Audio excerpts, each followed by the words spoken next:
What did Muhammad do wrong? Shameful. You should be ashamed of your government. What did Muhammad they do wrong? raped Iraqi men and women. To mankind. Killed the Quranic He is the Christians. best example to mankind. What did he do wrong? Your government is supporting Shameful. What did he not do right? Iraqi So, What did he not do right? the brother asked, what did Muhammad do wrong?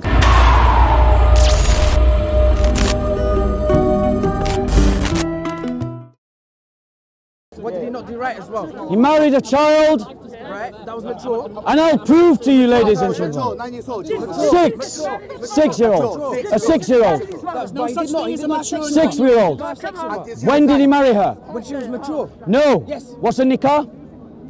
Nikah is when you get married. When did that happen? What's a When did that What's a happen? dukhul? Consummation. When did that So happen? when did dukhul happen? When she was 9. She was mature. When she was 9. Sexually mature. 9 years old. Mentally unfit. But don't run away from the topic. Let's have a conversation. Let's have a conversation. We talk about a nikah. That's when two people are engaged to get married. They're married, right? The consummation comes later. So that's an argument of 1 second, let me she finish. get married against You're not her even will? listening to my point. How old was she according to the hadiths when she had her you nikah? might know more than me. 6 Right. years old, you said. 6 years old. That's, you see, 6 years old. So what does that mean? This is 1 second. This, so I'm giving you. This is recorded in Sahih al-Muslim and Sahih al-Bukhari. Muslims believe that when both Sahih al-Muslim and Sahih al-Bukhari say something, it's reliable. So Muslims are saying that their prophet looked at a 6-year-old girl and said, How do you know he looked at her? and said, and said, and said, The Muslims, they and have said- a narration. Before you take a hadith or from Abu Bakr or Muslim, you have a narration. Not all sources. I'm going to try and have a conversation with you. I'm asking you again. But if your Muslim brothers are just going to interrupt, our conversation is not going to go on. Right, but I'm speaking to everyone because there are people at the back of you can hear me. You can hear me.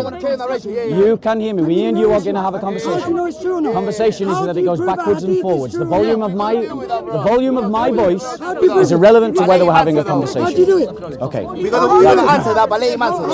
So How do you do it? you're rattled, bro. You know why you're rattled? Why is he I'll tell you why you're rattled. Why is he rattled? Because you're ashamed of your prophet. I was a Christian just like You're you. ashamed of your Like prophet. children. Tell us what church you went to. I went Orthodox. What, sorry? Which church? Which one?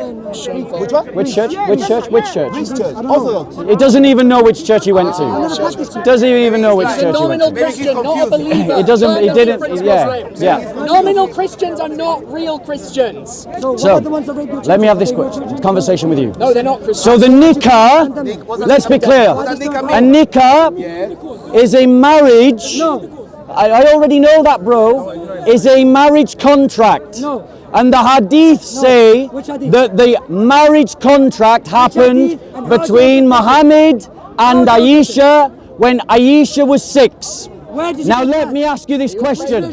Let me ask you this question. See, I'm trying not to shout. I'm trying not to shout, but I'm going to have to elevate my voice. I'm going to have to elevate my voice. This Muslim is So- terrified of his fellow Muslims discovering Be the fair, truth. let him answer, let him answer though, let him answer. Right. Be fair. So the nikah happened That's a lie. when Muhammad You're lying again. was over 50 years old Lying again. and when Aisha was 6. So my question to you, You're lying again. show me any 6-year-old who has the mental capacity to freely enter into a marriage contract. Miriam. That's a fair question. Mary with Joseph. How old was Mary with Joseph? How old was Mary with Joseph? Irrelevant. It doesn't say how old she was. Irrelevant. She was old enough Irrelevant. to marry. Don't lie. Just think about it. saying she Allow was it. married Don't against suck her a own dick. will. Can a 6-year-old have the mental capacity to understand what she is entering into? Ask your priest. Until you acknowledge that yes, a 6-year-old can, and maybe 9-year-old physically and sexually, then So listen to what the Muslim brother has just said. What did he say, Bob? The Muslim brother just said that I have to accept the idea that a 6-year-old child can be mature enough to consent to marriage. So wait 1 second. Wait, 1 second. Put your hand up. 1 second. That's the claim. Wait 1 second. Wait. Let me finish. Let me finish. I listened to you. I listened to you. Woman in Islam I listened to is you. married off by her father. Yes? So her father gave the consent. Abu Bakr gave the consent. He gave the consent, not Right. her. So let's just be clear about something. Firstly, the Muslim is accepting that she was 6 years old. When the father got her married. But in Islam, forced marriages are illegal. They are against the Sharia.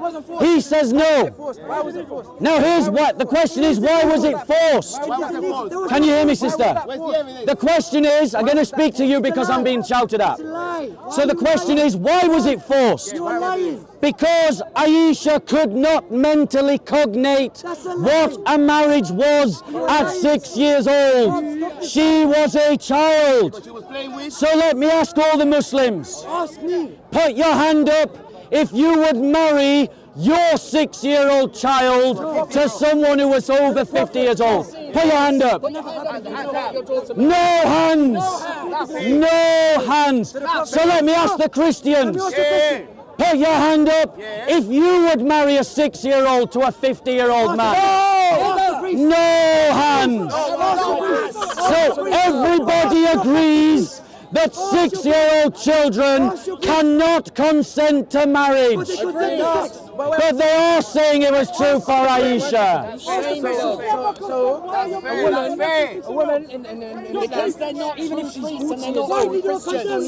We do She has to give consent. We've been condemning them for the past 5 minutes. How do you know in that meeting the same Right. Aisha did it? Let me address that point. 40-year-old woman in Islam, she needs her father's blessing and consent. Let me address that point. You're lying. Can I address that point? Can I address that point? You're lying. So the Muslim brother says that in Islam, it is the father that marries the daughter. Fine, Even if she's I 40 accept that. Listen, but I know Islam enough to know that the daughter must also consent. The father can't force the daughter to marry. But a 6-year-old child does not have the mental capacity to accept a marriage. But Muslims are saying that that is exactly what Aisha did. So Muslims, Why undermine Aisha? why can you not do what your prophet did? Why, sir, will you not marry your 6-year-old child? So why think so? Why? Aisha. Because you know that a 6-year-old child does not have the mental capacity. So you are looking down at Aisha. And as if a person, as an father individual. agrees to a marriage of a 6-year-old, as Ali Dawah said that he would, You asked me, would I allow my daughter to get married at 9? I'm saying the analogy is wrong because our teachers teach us the woman has to be sexually, mentally, and physically ready. That means if my daughter, if my daughter wants to menstruation, hold on, let me finish.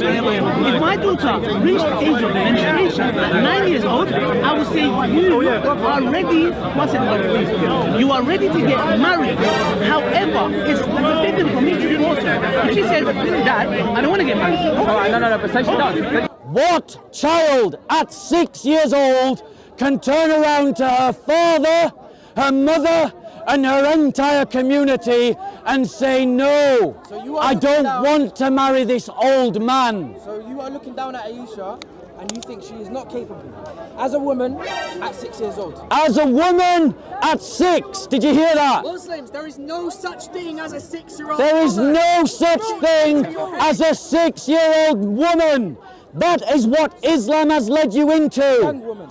This kind of idiocy, this kind of stupidity. To call a 6-year-old child a woman. A woman, he said. At 6, he said. I come from a very uneducated background. Everything I say does not come from somewhere which is sourceful or anything. It's my personal opinion. Fair enough. And your personal opinion. Let's just address one point though. Logically, the only way that you can defend what Muhammad did is to argue that Aisha was a woman. Agreed? Why would you use the word Do you agree with that? A young woman. Yeah, because if she wasn't, and then this we see again and again and again, that was a patently rational question. Did you understand the question? Did you understand the question? Did you understand the question? And yet the Muslim doesn't understand the question. And the reason why he doesn't understand the question is because if he understood the question, he would be forced to agree with the logic. So I'll state it again. Are you listening this time? That the only way that you can defend a 50-year-old man marrying a 6-year-old girl is to demonstrate that that 6-year-old girl is actually a woman. Is that logical? Oh, I don't know what he said. Because otherwise it's child rape. Anytime you have sex with somebody who doesn't consent, it's wrong. I can see this. It's not though anyway. Did you hear what he said? I said that the only way you can defend it is to demonstrate that a 6-year-old girl is a woman, otherwise it's child rape. His reply was, but it's not though, is it? Do you see where Islam leads you? If you follow Islam, you have... no rape as there was no intercourse. So I dismissed the rape. There was no intercourse. There was intercourse at the age of 9 though. Yes, so let's move on. So now we've demonstrated that Islam teaches the stupid idea that a child at 6 can consent to marriage, which is itself a good enough proof for you to see that Muhammad was a shameful person you should not follow. Let us move on to the act of consummation, the 9-year-old. I want any Muslim here to bring forward to me a 9-year-old who is ready to have sex. What would you do with that? Can you do it? What would you do with her? Not in this age and time. What would you do with her? No, Listen. What would you do with her?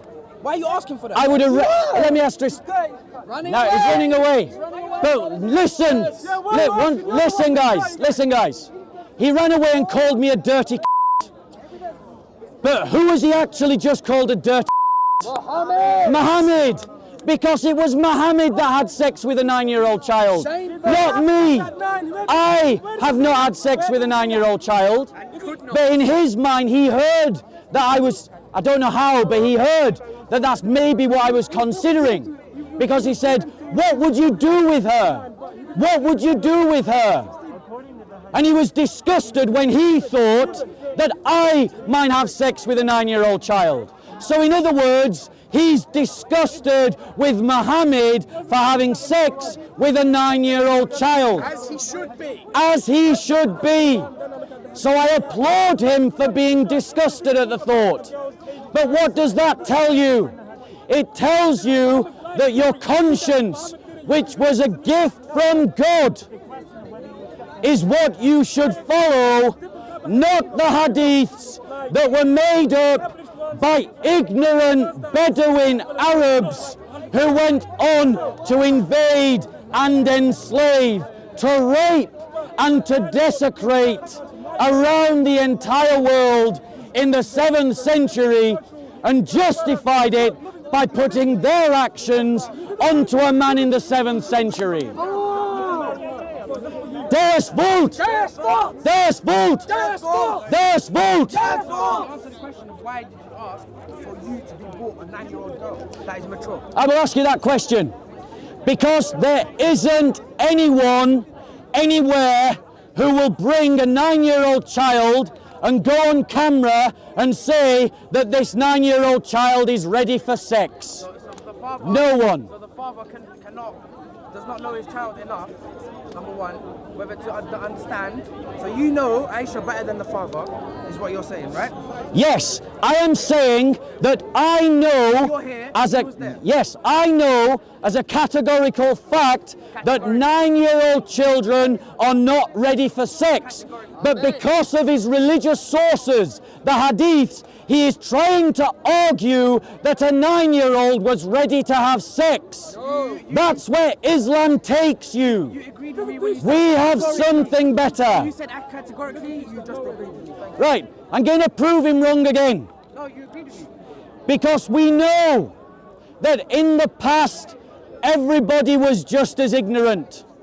Christians in the past were also having sex with children. Equally shameful. Equally shameful. But even the Christians of the 5th century knew better than Muhammad in the 7th century, because the Christians of the 5th century raised the age of consent to 12. So the Christians, Still far too young. But if they knew in the 5th century that 9-year-olds were not ready for sex, what excuse did Muhammad have 200 years later? And bearing in mind that the hadiths were written 200 years after Muhammad, what excuse did the Muslims have to say 400 years after the Christians said at 12 that 400 years later they would say sex at 9 is okay? Every civilization, including Muslim societies today, are all raising the age of consent. Why? Because it is indisputable, uncontroversial to say that 9-year-olds can't have sex. the Christians you are comparing with Muhammad that had sex with children as well. Did they A, have the father's consent? B, and was it rape? Yes, let me just address that point. Because Muslims are right to point out to the Christians that Christians of centuries ago did what Muhammad did. They're right, they pointed out. But here's the difference. Because of the way that Christianity works, we Christians allow our moral system to be informed by the best learning of the time. So, as Christians have understood childhood development, we have raised the age of consent, and we can do that within the paradigm of our faith. But Muslims, one second, but Muslims, because they are pinned to the behavior of Muhammad, have no wiggle room. They cannot uncouple themselves from Muhammad's example. And here's the other point that I think is that you all need to consider.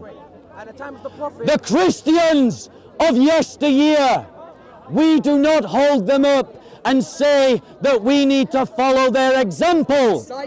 But the Muslim is here defending marrying 6-year-olds and having sex with 9-year-olds because he is trying to defend Muhammad, who he holds up as an example. for me. So you just said at the time of the Prophet, the age of consent was lower.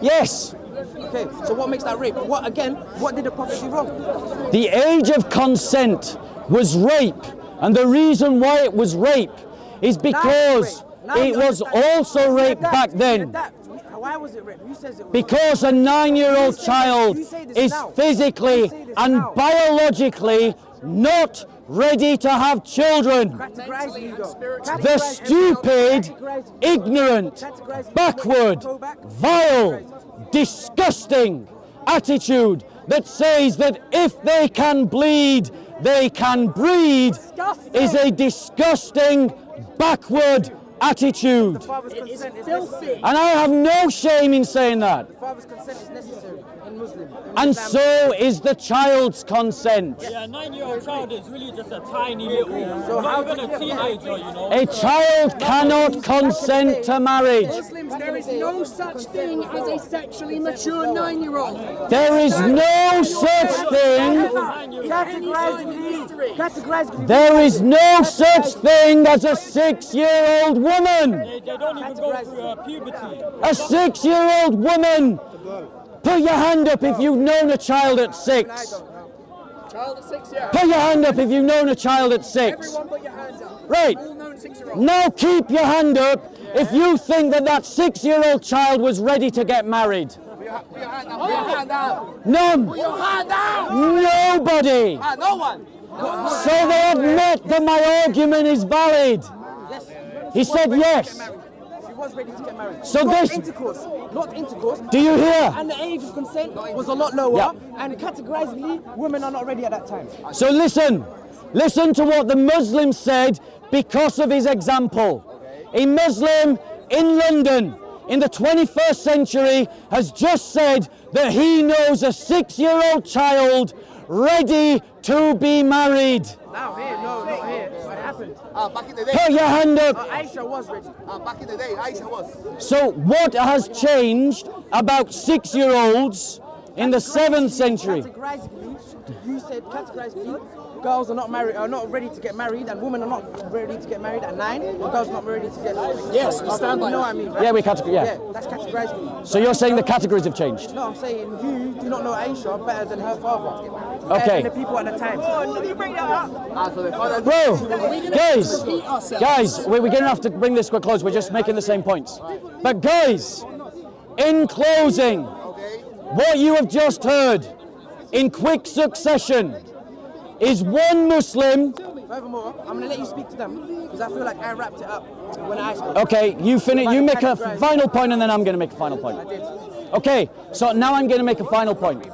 Okay, so guys, think about what you just heard in quick succession. One Muslim who justified a jihad that happened for 18 years, killed 2 million people, and led to the Islamic slave trade of black Christians in South Sudan and the raping of black women in South Sudan. I hope you're listening, black Muslims. And then another Muslim immediately after defend the idea that 6-year-old children can be married and 9-year-old children can be ready for sex. These are the fruits of Islam. And Jesus said, you shall know them by their fruits. And by the. By their fruits you shall know them. Jesus gave us a religion that allows our moral praxis because it is based on a virtue ethical system,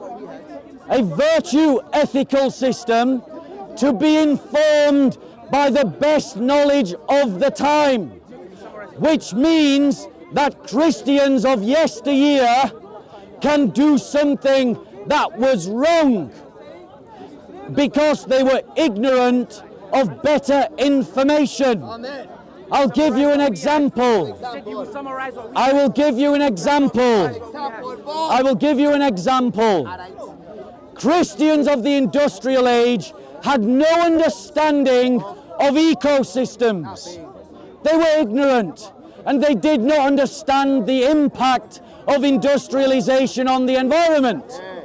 Today, because of our study of nature, we understand the impact of industrialization on ecosystems. And so Christians today can condemn the practices of Christians of yesteryear.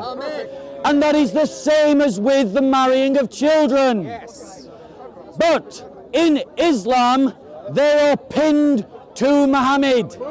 They have to uphold Muhammad as the best example, and that is why you have just seen a Muslim in London saying that he knew a 6-year-old ready to be married.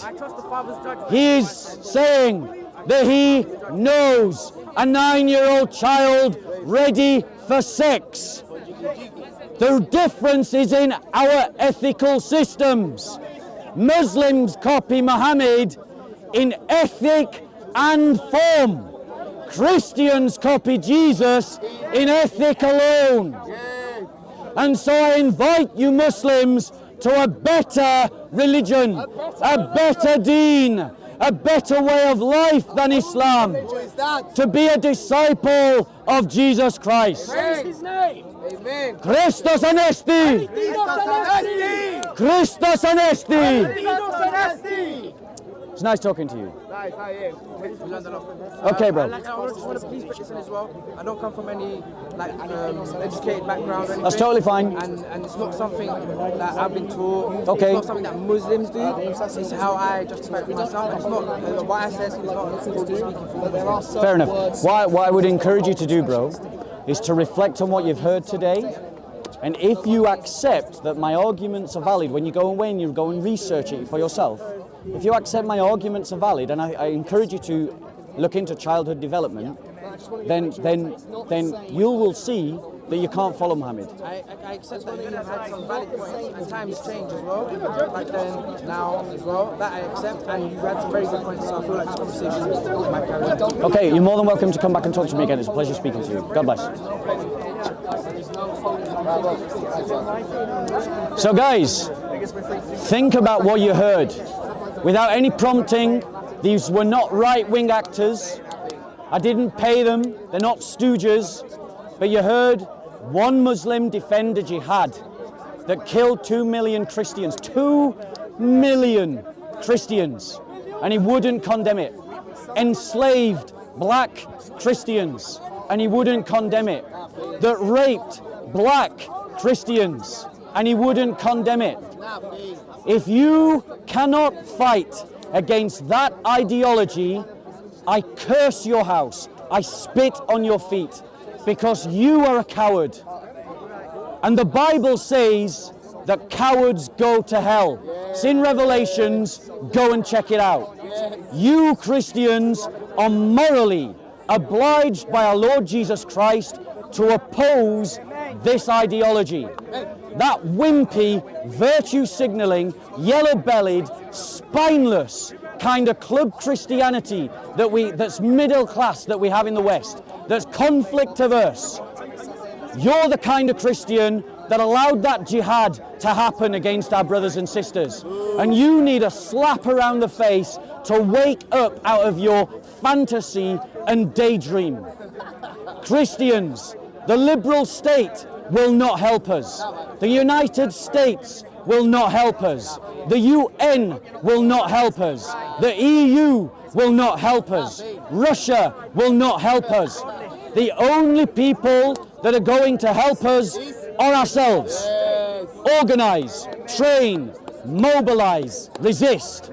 This is the watchword that the church needs to have as our culture. We need to form networks of solidarity to join in the struggle of our brothers and sisters across the Middle East, across North Africa, across Sub-Saharan Africa, across communist North Korea, across communist China, in Buddhist Burma, where Christians are dying, where Christians are fighting. We need to support them in word and deed. And I want to stress, I advocate nothing illegal, but there are many legal options open to us. But we simply lack the imagination to explore those legal options. We simply lack the courage to explore those legal options. So explore them, learn what the law permits you to do, and start to organize yourselves accordingly. Christians, one final point. If you do not resist on your feet, you will learn to live on your knees.